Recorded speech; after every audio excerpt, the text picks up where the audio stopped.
buenos días. Hoy quiero compartir con ustedes un mensaje de esperanza, pero sobre todo un mensaje que nos recuerde lo que el Señor Jesús concretó el día de hoy. Vamos a hablar de un tema que muchos de ustedes ya han escuchado. Se trata de la resurrección de nuestro Señor Jesucristo. Y quisiera que me acompañaran en sus Biblias a la primera carta a los Corintios, capítulo 15, verso 17.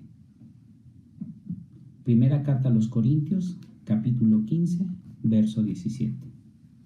Y si Cristo no ha resucitado, vuestra fe es inútil.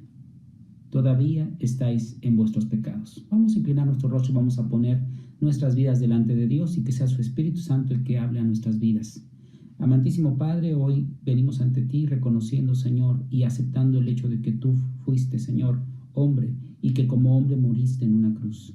También aceptamos el hecho de que tú resucitaste, Señor. Permite, Padre, que tu palabra traiga evidencias claras para nuestra vida, de que tú estás sentado ahora en tu trono, gobernando, Dios, al lado del Padre Celestial. Hoy te pido, Señor Jesús, que por medio de tu instrucción, Señor, por medio de tu Espíritu Santo, todos nosotros seamos, Señor, llevados hacia ti. Que tu verdad traiga luz a nuestras vidas, en el nombre de Jesús. Amén. Este pasaje de Primera de Corintios capítulo 15 nos da un argumento muy interesante acerca de la resurrección de Jesús. Si Cristo no ha resucitado, entonces todos nosotros seguimos en nuestros pecados. Yo quiero centrarme el día de hoy acerca de la resurrección de Jesús. Creo que muchos de nosotros, hoy en día, por las circunstancias que estamos viviendo, nos estamos haciendo adictos a la información. Hoy más que nunca la gente está leyendo periódicos, notas periodísticas, viendo noticieros, escuchando la radio, viendo inclusive notas de portales cristianos, y por demás estamos absorbiendo mucha información. Leemos correos electrónicos, publicaciones, en fin, muchos comentarios, muchos libros, algunos leen libros. Sin embargo, el Internet, aunque en términos de información nos ha permitido estar más cercanos, también ha hecho que nosotros estemos más aislados. Hoy nos damos cuenta de la importancia de la cercanía humana.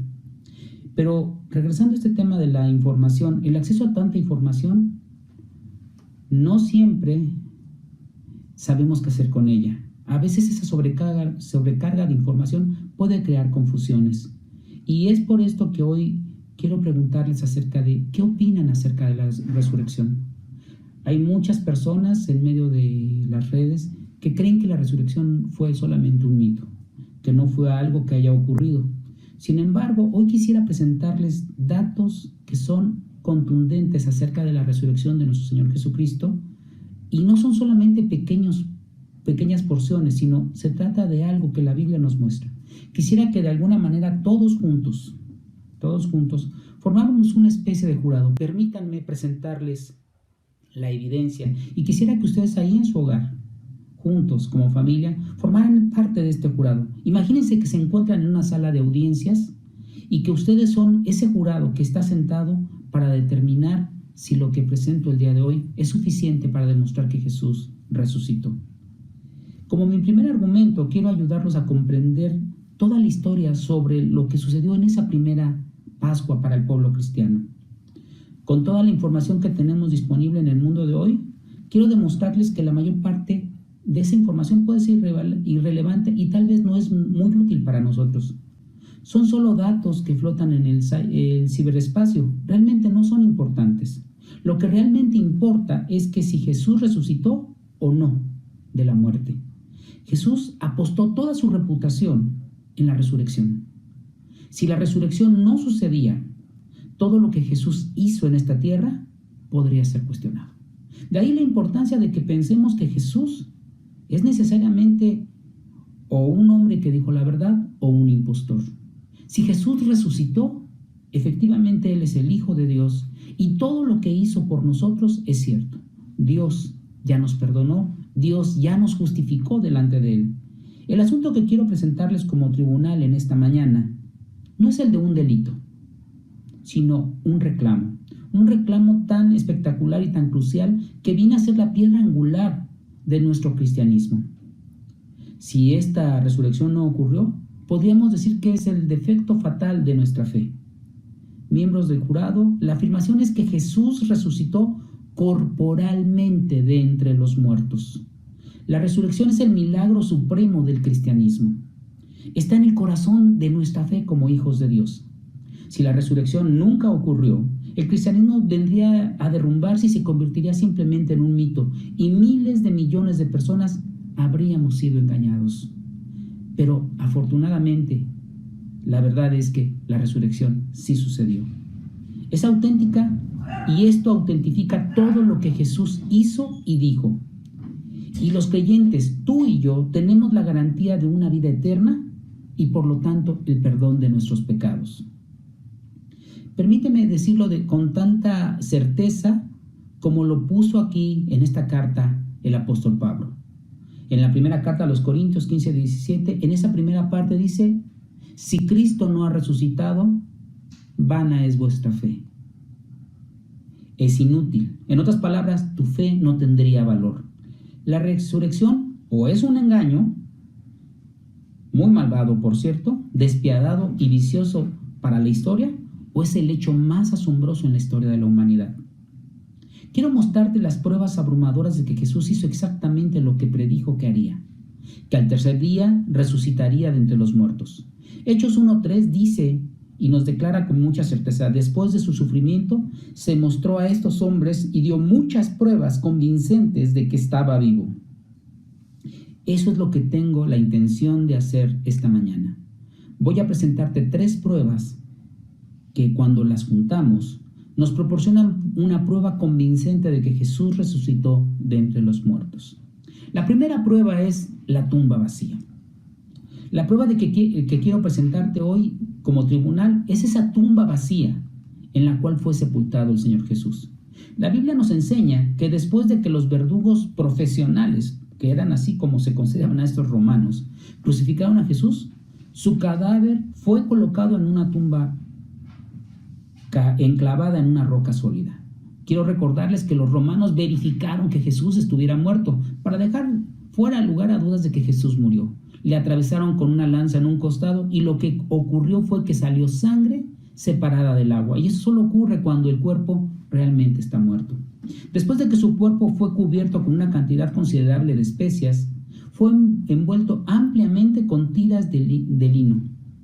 Luego se rodó una piedra muy grande en el frente de su tumba, que se estima que estaría alrededor de una tonelada y media de peso, frente a la entrada de la tumba donde él fue colocado.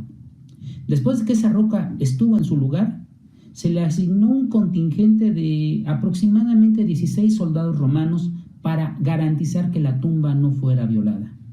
Es posible que algunas imágenes que hayas visto en estos días te recuerden a uno o dos hombres vestidos con pequeñas faldas cortas, con algunas grebas y sosteniendo una lanza en sus manos. Este no es el caso. Estos hombres eran considerados como hombres de guerra, eran armas de lucha entrenados, eran guerreros perfectamente entrenados para proteger el área alrededor de la tumba, inclusive contra un batallón completo.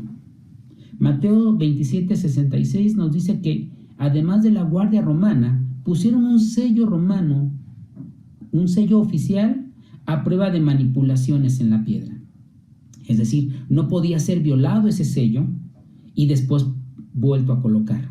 Cualquiera que pasara por encima de los soldados romanos tendría que romper este sello, incurriendo así en la ira total de la ley romana. Esto era violar a la institución romana. Por lo tanto, pasar por los soldados primeramente, romper el sello, implicaría que el ejército romano pudiera entrar en acción. A pesar de todas estas precauciones, la piedra, los soldados y el sello, la tumba estaba vacía en la primera mañana de ese domingo de resurrección. Cuando las primeras personas llegaron a mirar, solo vieron una cosa: los paños de entierro manchados de sangre, como si Jesús se hubiera materializado a través de ellos. La tumba vacía sirve como prueba número 1. Esa tumba es un poderoso testimonio de la resurrección de Jesús. Los críticos a lo largo de los años no han podido refutar la tumba vacía. En cambio, han encontrado otras posibilidades. Quizás los discípulos robaron el cuerpo, pero esto parece un poco descabellado. Si se considera que este grupo de hombres estaba atemorizado. Habrían tenido que dominar primero a los soldados romanos que estaban entrenados para la guerra, rodar una roca de tonelada y media, 2 toneladas, y deshacerse del cuerpo y luego fabricar un mito sobre su resurrección, un mito por el que dieron sus vidas más adelante. Esto no parece lógico ni plausible. Otra posibilidad sería que los líderes religiosos desecharan el cuerpo, pero esto tampoco tiene sentido en el estricto hilo de las ideas. Si hubieran quitado el cuerpo, todo lo que habrían tenido que hacer era exhibir los restos de Jesús por las calles de Jerusalén y así habrían descartado el cristianismo desde sus orígenes. Pero no pudieron mostrar el cuerpo porque el cuerpo ya no estaba muerto. Jesús había resucitado, tenía vida nuevamente. El cristianismo se levanta o cae sobre la tumba vacía. Es el único testigo silencioso e infalible. Los críticos no pueden explicarlo. Si Jesús no resucitó de la muerte, ¿dónde está el cuerpo? Los líderes de cualquier otra religión en el mundo permanecen muertos y en sus tumbas. Sus huesos se están pudriendo en el suelo. De hecho, se convierten en lugares sagrados. Este no es el caso de nuestro Señor Jesús. Él afirmó que resucitaría de entre los muertos al tercer día. Y eso fue exactamente lo que ocurrió. La tumba vacía hace su reclamo. Jesús resucitó. Si bien esto por sí solo proporciona evidencia sustancial de la resurrección de Jesús, te concederé que este hecho no fue convincente en sí mismo para los seguidores de Cristo, para esos discípulos originales. Aunque Jesús había predicho que resucitaría de entre los muertos y se los dijo en varias ocasiones, es obvio por su comportamiento que no lo esperaban y que tampoco lo creían. Necesitaban más evidencia, algo que eliminara toda duda de sus mentes. Quiero darte la segunda prueba, la prueba de los testigos múltiples. Los primeros cristianos no creyeron que Jesús había resucitado, solo por ver la tumba vacía, sino porque vieron con sus propios ojos a Jesús. Algunos hablaron con él sobre Jesús cuando dijeron, ¿encontramos una tumba vacía? No. Ellos cuando compartieron el evangelio dijeron, vimos a Jesús resucitado, lo vimos vivo. La prueba más destacada de que Jesús resucitó de los muertos es que se le apareció a más de 500 testigos. En esta misma carta, Pablo nos escribe que Cristo se apareció a más de 500 ahí en el verso 6, 1 Corintios 15, 6. Luego apareció a más de 500 hermanos a la vez, de los cuales muchos viven todavía y otros ya duermen. El Señor Jesucristo primero se le apareció a sus discípulos, se le apareció a unas mujeres. En más de 12 ocasiones diferentes se nos narra que Jesús se le apareció a sus seguidores. En Hechos capítulo 1, verso 3 nos dice, después de su sufrimiento se mostró a estos hombres y dio muchas pruebas convincentes de que estaba vivo. Se le apareció durante un periodo de 40 días y habló sobre el reino de Dios. No solamente fue una aparición, sino fue un hombre viviendo entre los hombres, compartiendo con ellos inclusive los alimentos. Jesús dio pruebas incuestionables de que estaba vivo a sus seguidores. Después de su resurrección, hizo una aparición a una mujer en el cementerio. Más tarde ese mismo día, cruzó una puerta cerrada y habló con sus asustados seguidores que estaban acurrucados en un aposento en Jerusalén. Por la noche, caminó lado a lado con 2 hombres de sus discípulos mientras bajaban por un camino. Se apareció a creyentes y escépticos, a personas de mente dura y almas de corazón tierno. Varias personas lo vieron en más de una ocasión, algunas solas y otras con grupos grandes, a veces por la noche y a veces durante el día. El apóstol Pablo, al escribir su carta a un grupo de cristianos nuevos, les expuso desde el verso 3 de 1 Corintios 15 lo siguiente. En primer lugar, les he enseñado lo mismo que yo recibí, que conforme a las Escrituras, noten bien, que conforme a las Escrituras, Cristo murió por nuestros pecados, que también conforme a las Escrituras, fue sepultado y resucitó al tercer día, y que se apareció a Cefas y luego a los 12. Después se apareció a más de 500 hermanos a la vez, de los cuales muchos aún viven y otros ya han muerto. Déjame ilustrarlo de otra manera. Imagina por un momento que ocurre un accidente en medio de una carretera donde no hay más que dos vehículos que van a sufrir un accidente y que no existe ningún testigo ocular. Cuando lleguen los oficiales de policía o las aseguradoras, preguntarán a ambos qué ocurrió, y cada uno de ellos va a presenciar o va a presentar la evidencia de cómo sucedieron las cosas. Si somos estrictos y el accidente es bastante extraño, diremos que ambos tendrán el 50% de culpa, para ser justos. Ahora imaginen por un momento que aparece un testigo y que testifica que una de estas versiones de la historia es cierta. Tanto los de seguros como la policía estarían más inclinados a creer esa versión. Pero ¿qué diría si fueran 3 testigos? Obviamente esto corroboraría aún más esa versión de lo que ocurrió. ¿Y si son 12? ¿Y si fueran 500? Nunca he oído de un juicio que cuente con tantos testigos a favor de una versión. Para poner esto en perspectiva, si tuviéramos que llamar a cada uno de ellos al puesto de testigos para ser interrogados por tan solo 15 minutos cada uno de ellos, pasaríamos todo un día sin descanso y tomaríamos desayuno desde el desayuno del lunes hasta la cena del viernes para poder escuchar a los 500 testigos. Después de más de 129 horas seguidas de testimonios de testigos oculares, ¿quién podría irse sin estar convencido de que lo que vieron fue cierto? Amigos, así de fuerte es el caso de la resurrección de Jesús. Más de 500 personas diferentes estaban dispuestas a testificar que Jesús estaba con vida, había resucitado.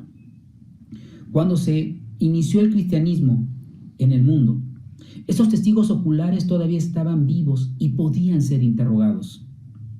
En efecto, la iglesia a la que llamamos primitiva podría decir: si no nos crees, puedes preguntarle a quienes lo vieron con sus propios ojos.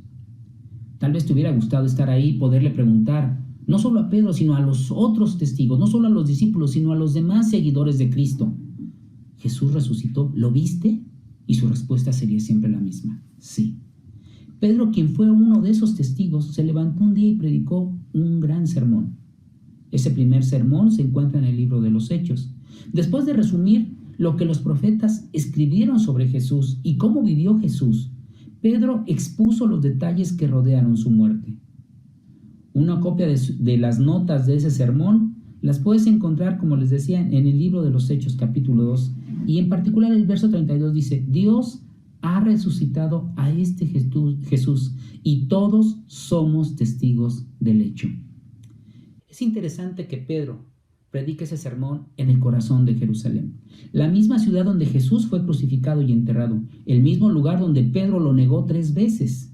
La gente sabía que la tumba estaba vacía y que Jesús se había aparecido a cientos de personas. Esto era verificable porque había testigos.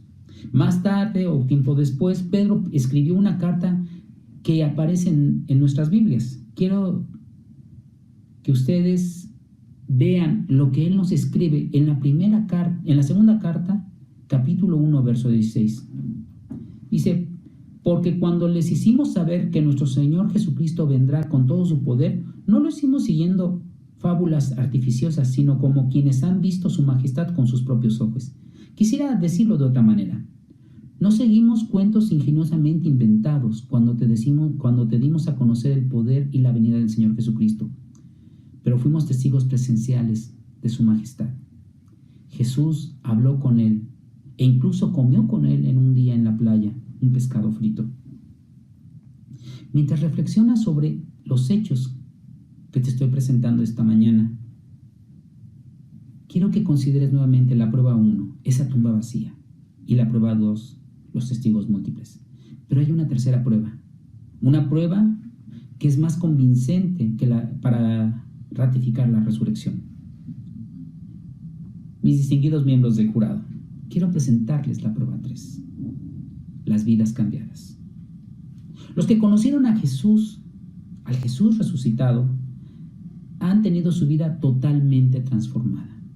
La resurrección es válida por las vidas cambiadas de sus seguidores. Algo sucedió de forma radical en ese grupo original de seguidores. Después de que Jesús fue ejecutado, todos los discípulos, se nos dice en la Biblia, se dispersaron, se escondieron. La Biblia nos dice que estaban reunidos en una habitación cerrada, en un piso alto de un edificio. Estaban llenos de miedo. Su líder había sido ejecutado. Seguramente pasaba por sus mentes la idea de que qué les pasaría ahora. En el Evangelio de Juan, capítulo 20, verso 19 al 20, nos dice y nos permite ver esa perspectiva de sus vidas. En la tarde de la primera día de la semana, o sea, el domingo de Pascua, cuando los discípulos estaban juntos con las puertas cerradas por miedo, Jesús vino y se paró entre ellos y les dijo: la paz sea con ustedes. Después de decir esto, les mostró las manos y el costado. Los discípulos se llenaron de alegría cuando vieron al Señor, a nuestro Señor Jesús. En lugar de confrontar a los discípulos por no estar con Él en su momento de necesidad, Jesús no hizo eso. Jesús se les aparece y les dice: la paz sea con ustedes. Esto era lo que ellos necesitaban escuchar. Esta paz abrumadora cortó su propia culpa y los sentimientos de fracaso que tenían todos los discípulos por haber dejado solo a su maestro. Su miedo fue reemplazado por la alegría, motivada por el amor de Dios por ellos, por el amor de un Jesús resucitado. Pedro fue transformado de un hombre cobarde que había negado a Cristo esas 3 veces en esa noche, a un hombre que se transformaría en lo que Jesús dijo, una roca, que se convirtió en uno de los pilares de la nueva iglesia. Estos hombres comunes y corrientes se transformaron de débiles, asustados, en una de las organizaciones misioneras más efectivas que el mundo haya visto hasta ahora. Déjame hacerte una pregunta. ¿Qué los motivó a ir por todas partes y proclamar el mensaje de un Cristo resucitado? No fue el dinero, no fue el poder, no fue la fama. Fue la convicción de que Jesús había resucitado. Todos habían pasado de la duda a la determinación, de la confusión a la convicción, del miedo a una fe inquebrantable. ¿Quieres saber cómo murieron algunos de ellos? No creo que hayan inventado esto para morir de esta manera. Mateo fue asesinado en Etiopía. Marcos fue arrastrado por las calles hasta que murió. Pedro, Simón, Andrés y Felipe fueron crucificados. Santiago fue decapitado. Bartolomeo fue desollado vivo. Tomás, el incrédulo, el que dijo: si no viere los hoyos en su cuerpo, no le creeré, fue atravesado con lanzas. Judas fue asesinado con flechas. Pablo, según la tradición, se nos dice que fue hervido en aceite y decapitado. Miembros del jurado, puedo sugerir que lo único que podría haber cambiado sus vidas tan drásticamente fue la resurrección de Jesús. Todos estos tipos podrían haber vivido su vida simplemente diciendo: no está muerto, está muerto. Pero se negaron porque sabían que Jesús estaba vivo. La prueba 3, esa prueba que cambia nuestras vidas. El Cristo resucitado no solo impactó a este grupo de individuos, sino que su poder transformador ha transformado a las personas desde la tercera década del primer siglo hasta la actualidad. El testimonio combinado de vidas cambiadas, atribuidas a Cristo resucitado, se encuentran entre miles de millones de todas las razas, tribus, idiomas, nacionalidades en el mundo. A pesar de los diversos antecedentes intelectuales y sociales, los creyentes están unidos en su convicción de que Jesús está vivo. Jesús ha cambiado mi vida. Al hablar con muchos de ustedes, sé que Él también ha cambiado su vida. Su poder para cambiar vidas sigue disponible para nosotros hoy, como lo estaba para ese grupo de seguidores asustados en esa noche del domingo de Pascua. Ahora me gustaría hacer un argumento final.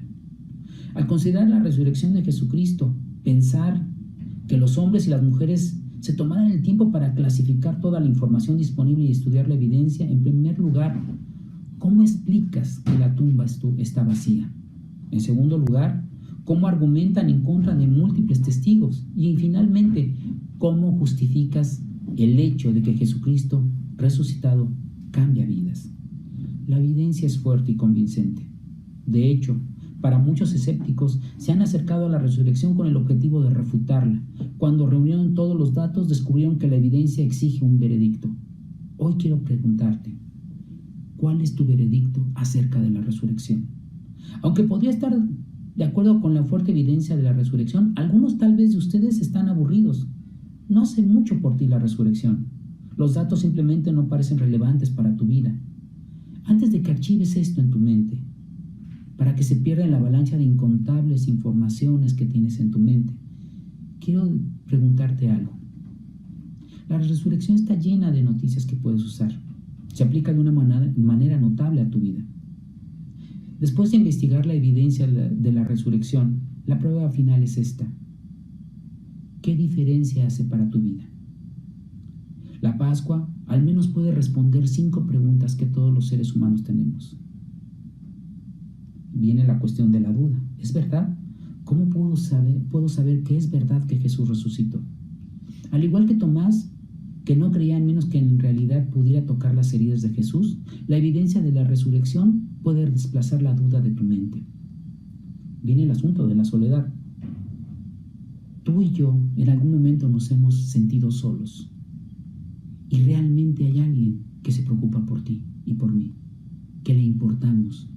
La resurrección prueba que le importas profundamente a Dios. Jesús murió por ti, como pago por tus pecados, y resucitó para demostrar lo importante que eres para Él. Ahora puedes satisfacer tu más profunda necesidad de una relación con Dios, con Jesús, porque Él está vivo. Viene la cuestión de la debilidad. ¿Cómo puedo encontrar el poder para cambiar mi vida? ¿Por qué no puedo romper esos malos hábitos que tengo hoy en día? Amigos, el mismo poder que levantó a Jesús de entre los muertos está disponible para ti esta mañana.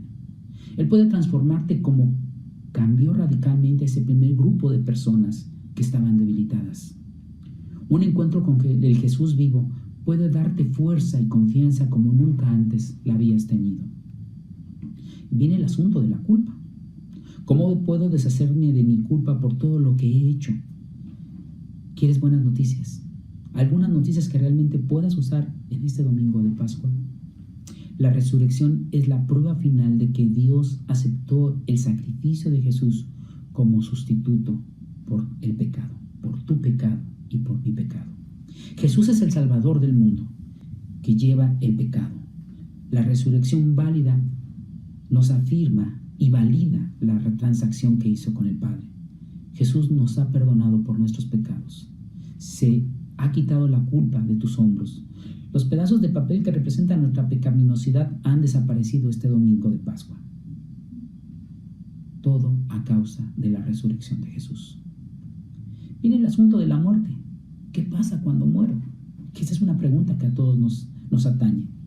Por lo que hizo Jesús, ahora puedes saber que hay vida más allá de la tumba. No solo una teoría, sino que se trata de una realidad comprobada. Como Jesús está vivo, la muerte nunca tendrá la última palabra en tu vida si tú entregas tu vida a Dios. Se promete un argumento y se promete que después de cada uno que nosotros muera, hay un comienzo al final. Amigo, no puedes sentarte a juzgar para siempre. La evidencia de la resurrección es abrumadora y relevante para tu vida. La evidencia exige un veredicto de tu parte. Es hora de tomar una decisión. Es hora de encontrar al Cristo vivo por ti mismo. Si quieres pruebas irrefutables de la resurrección, entonces deja que Jesús cambie tu vida. Ábrete a Él. Vuélvete a Él ahora. Abraza al Señor Jesús, a ese Jesús vivo. En Juan 20, cuando Pedro y Juan se encontraron con la tumba vacía, cuando fueron corriendo a verificar lo que las mujeres les decían, se sorprendieron y se sobresaltaron. Y en el versículo 8 de ese capítulo de Juan nos dice que vio y creyó. La palabra aquí no es la que se usa cuando vemos algo a la distancia o incluso de cerca. Significa una luz interior que te lleva a una conclusión determinante. En otras palabras, la luz del Espíritu se encendió en él. Quiero preguntarte si esa luz se ha encendido en tu corazón esta mañana. Si es así, entonces da el paso que sigue. Cree en Jesús. Pon tu fe en el Cristo resucitado y pídele que te salve de tus pecados y te cambie desde tu interior hacia afuera.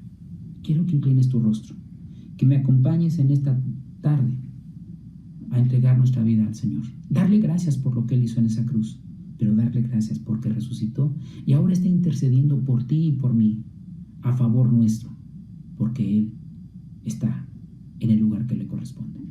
Amantísimo Padre que estás en el reino de los cielos, hoy quiero agradecerte, Dios, porque eres el Señor de nuestras vidas. Gracias porque nos permites tener pruebas irrefutables de que tú resucitaste. Pero la prueba mayor de todas estas no es la tumba vacía, no son los testimonios de los discípulos, son los cambios que tú puedes hacer en nuestra vida. Hoy quiero poner en tus manos, Señor, nuevamente mi vida, Señor. Y quiero pedirte, Padre, que sigas transformando mi corazón. Y quiero pedirte por cada uno de los que hoy me escuchan, que su corazón sea transformado. Tu verdad exige un veredicto. Y el veredicto racional y razonable es que tú resucitaste. Y que ahora estás sentado a la diestra del Padre, tomando la autoridad que te corresponde. Hoy te pido, Señor, que tu misericordia sea sobre nosotros. Que cambies la vida de los que me están escuchando en esta mañana. Que transformes y toques sus corazones y que esa luz que procede de ti los guíe a la verdad. Te lo pido en el nombre de Jesús. Amén.